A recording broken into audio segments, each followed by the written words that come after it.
The Permanent Subcommittee on Investigations (SI) is the oldest subcommittee of the United States Senate Committee on Homeland Security and Governmental Affairs, formerly the Committee on Government Operations. History. When the Truman Committee was terminated in 1948, the Investigations Subcommittee of the Committee on Expenditures in Executive Departments continued the committee's investigation of war contracts and procurement of the Hughes XF-11 reconnaissance aircraft and the Hughes H-4 Hercules flying boat. Spruce Goose. The subcommittee also assumed responsibility for the records of the Truman Committee, under the chairmanship of Homer S. Ferguson of Michigan, 1948, and Clyde R. Hoey of North Carolina, 1949 to 1952. The Investigations Subcommittee of the Committee on Expenditures in Executive Departments held hearings on such matters as export control violations, for which Soviet spy William Remington was called in to testify, the trial of Nazi war criminal Ilse Koch, and the Mississippi Democratic Party's sale of postal jobs, which Mississippians from rural areas attested to purchasing. A much larger scandal erupted with the 5%ers, so called because these men, including presidential aide Harry H. Vaughan, were accused of charging a 5% commission for their influence in securing government contracts. A legislative reform as a result of the hearings was a restriction of 1 year after leaving government employment before an attorney could practice law again before the government. Korean War atrocities. As news of war crimes during the Korean War unfolded, the Subcommittee on Korean War Atrocities was headed by Charles E. Potter, and began an investigation of the abuse and murder of prisoners of war such as forced marches, maltreatments, and the shooting and murdering of prisoners shortly after capture. Joseph McCarthy. In the 83rd United States Congress, the subcommittee, now known as the Permanent Subcommittee on Investigations (SI), under its new chairman, Joseph McCarthy of Wisconsin, greatly increased the number of investigations and number of witnesses called. His subcommittee held 169 hearings throughout 1953 and 1954. Of the 653 people called by the committee during a 15-month period, 83 refused to answer questions about espionage and subversion on constitutional grounds, and their names were made public. 9 additional witnesses invoked the Fifth Amendment to the United States Constitution in executive session, and their names were not made public. Some of the 83 were working or had worked for the Army, the Navy, the Government Printing Office, the Department of the Treasury, the Office of War Information, the Office of Strategic Services, and the Department of Veterans Affairs. Others were or had been employed at the Federal Telecommunications Laboratories in New Jersey, the secret radar laboratories of the Army Signal Corps in New Jersey, and General Electric defense plants in Massachusetts and New York. 19 of the 83, including well-known Communist Party members James S. Allen, Herbert Aptaker, and Earl Browder, were summoned because their writings were being carried in United States Information Agency libraries around the world. The hearings also investigated such matters as communist infiltration of the United Nations, Korean War atrocities, and the transfer to the Soviet Union of occupation currency plates. From December 1952 to July 1953, Robert Kennedy was an assistant counsel of SI. In April 1954, McCarthy's exchange of charges with Secretary of the Army Robert T. Stevens led to the appointment of a special subcommittee of the SI to investigate the charges, chaired by Carl E. Munt of South Dakota. The proceedings became known as the Army-McCarthy hearings. Labor racketeering. From 1955 until 1972, John Little McClellan of Arkansas chaired the SI.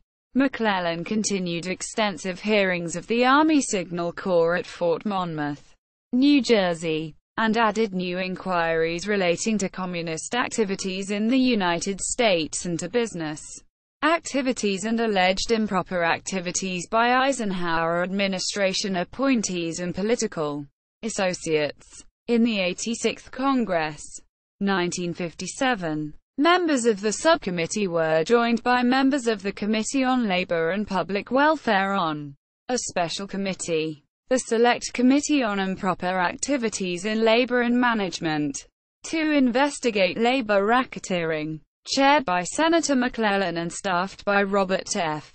Kennedy, the subcommittee's chief counsel, and other staff members.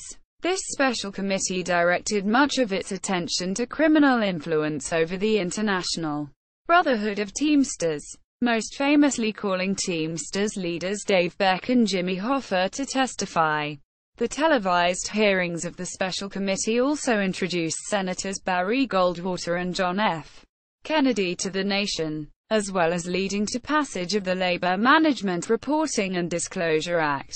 After the Select Committee expired in 1960, the SI continued to investigate labor racketeering and other labor-related matters. From 1961 through 1968, it also investigated gambling and organized crime, in which Joseph Valachi testified about the activities of the Sicilian Mafia. The Billy Solestas case. Irregularities in missile procurement. Procurement of the General Dynamics F-111 Aardvark fighter plane. Excessive risks in underwriting Federal Housing Administration mortgages. Riots and civil disorders. The Agency for International Development Commodity Import Program. And procurement of railway bridges for South Vietnam under the Counterinsurgency Program. The subcommittee's investigations also led to passage of major legislation against organized crime, most notably the Racketeer Influenced and Corrupt Organizations Act, RICO Act, which is a section of the Organized Crime Control Act passed in 1970. In 1973, Senator Henry M. Jackson, a Democrat from Washington, replaced McClellan as the subcommittee's chairman, and Senator Charles H. Percy, an Illinois Republican, became the ranking minority member. During Senator Jackson's chairmanship, the subcommittee conducted landmark hearings into energy shortages and the operation of the petroleum industry. Nunn-Roth era. The regular reversals of political fortunes in the Senate of the 1980s and 1990s saw Senator Sam Nunn trade chairmanship 3 times with Delaware Republican William V. Roth, Jr. Nunn served from 1979 to 1980 and again from 1987 to 1995, while Roth served from 1981 to 1986. And again from 1995 to 1996.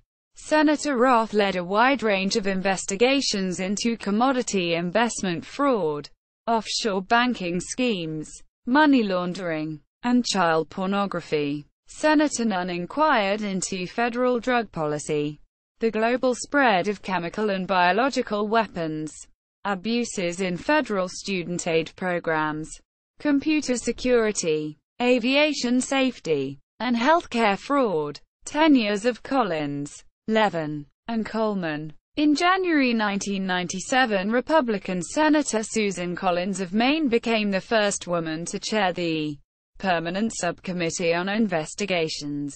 Her chairmanship was also notable in that she held the Senate seat of former Maine Senator Margaret A. Smith, an opponent of Senator McCarthy. Senator John Glenn of Ohio became ranking member. Upon Senator Glenn's retirement from the Senate, Senator Cole Levin became ranking member in 1999. In June 2001, when the Democrats resumed control of the Senate, Senator Levin assumed the chairmanship of the subcommittee until January 2003, when Senator Norm Coleman assumed the chairmanship. When the Democrats took control of the Senate in January 2007, The chairmanship reverted to Senate 11. Oil for Food Program hearings. In December 2004, Coleman called for Secretary General of the United Nations Kofi Annan to resign because of the UN's utter failure to detect or stop Saddam's abuses in the Oil for Food program and because of fraud allegations against Kojo Annan, his son, relating to the same program. In May 2005, the subcommittee held Oil for Food program hearings to investigate abuses of the Oil for Food program, including oil smuggling, illegal kickbacks and use of surcharges, and Saddam Hussein's use of oil vouchers for the purpose of buying influence abroad. These hearings covered certain corporations, including Oil Inc., and Russian politician Vladimir Zhirinovsky. The hearings received significant media attention for the combative appearance of British politician George Galloway of the Respect Party, in which he forcefully rejected the allegations. Wall Street and the financial crisis. On April 13, 2011, the committee released its report on Wall Street and the financial crisis, Anatomy of a Financial Collapse. The 635-page bipartisan report was issued under the chairmanship of Carl Levin and Tom Coburn and also thus referred as the Levin-Coburn Report. It represents an in-depth investigation as well as a permanent record of the financial crisis of 2007-08 and took over 2 years of research and investigations to compile. It found that the crisis was not a natural disaster, but the result of high-risk, complex financial products, undisclosed conflicts of interest, and the failure of regulators, the credit rating agencies, and the market itself to rein in the excesses of Wall Street. Quote, Members, 115th Congress. Resources. Anthony Baltakis.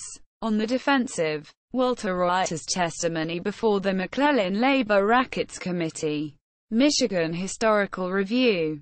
Volume 25. Issue 2. 1999. pp. 47+. John L. McClellan. Crime Without Punishment. 1962. Schlesinger, Jr. Arthur M. Robert Kennedy and His Times. 1978. Kennedy was a committee staff member 1952 to 1959, and chief counsel 1955 to 59. Permanent Subcommittee on Investigations. Official site. Executive Sessions of the Senate Permanent Subcommittee on Government Operations. 83rd Congress. First Session. 1953. Volume 1. PDF 950 pages. Volume 2. PDF 900 pages. Volume 3. PDF 927 pages. Volume 4. PDF 920 pages. Volume 5. PDF 619 pages. Transcript of an interview with Ruth Young Watt. Via Senate. Gov.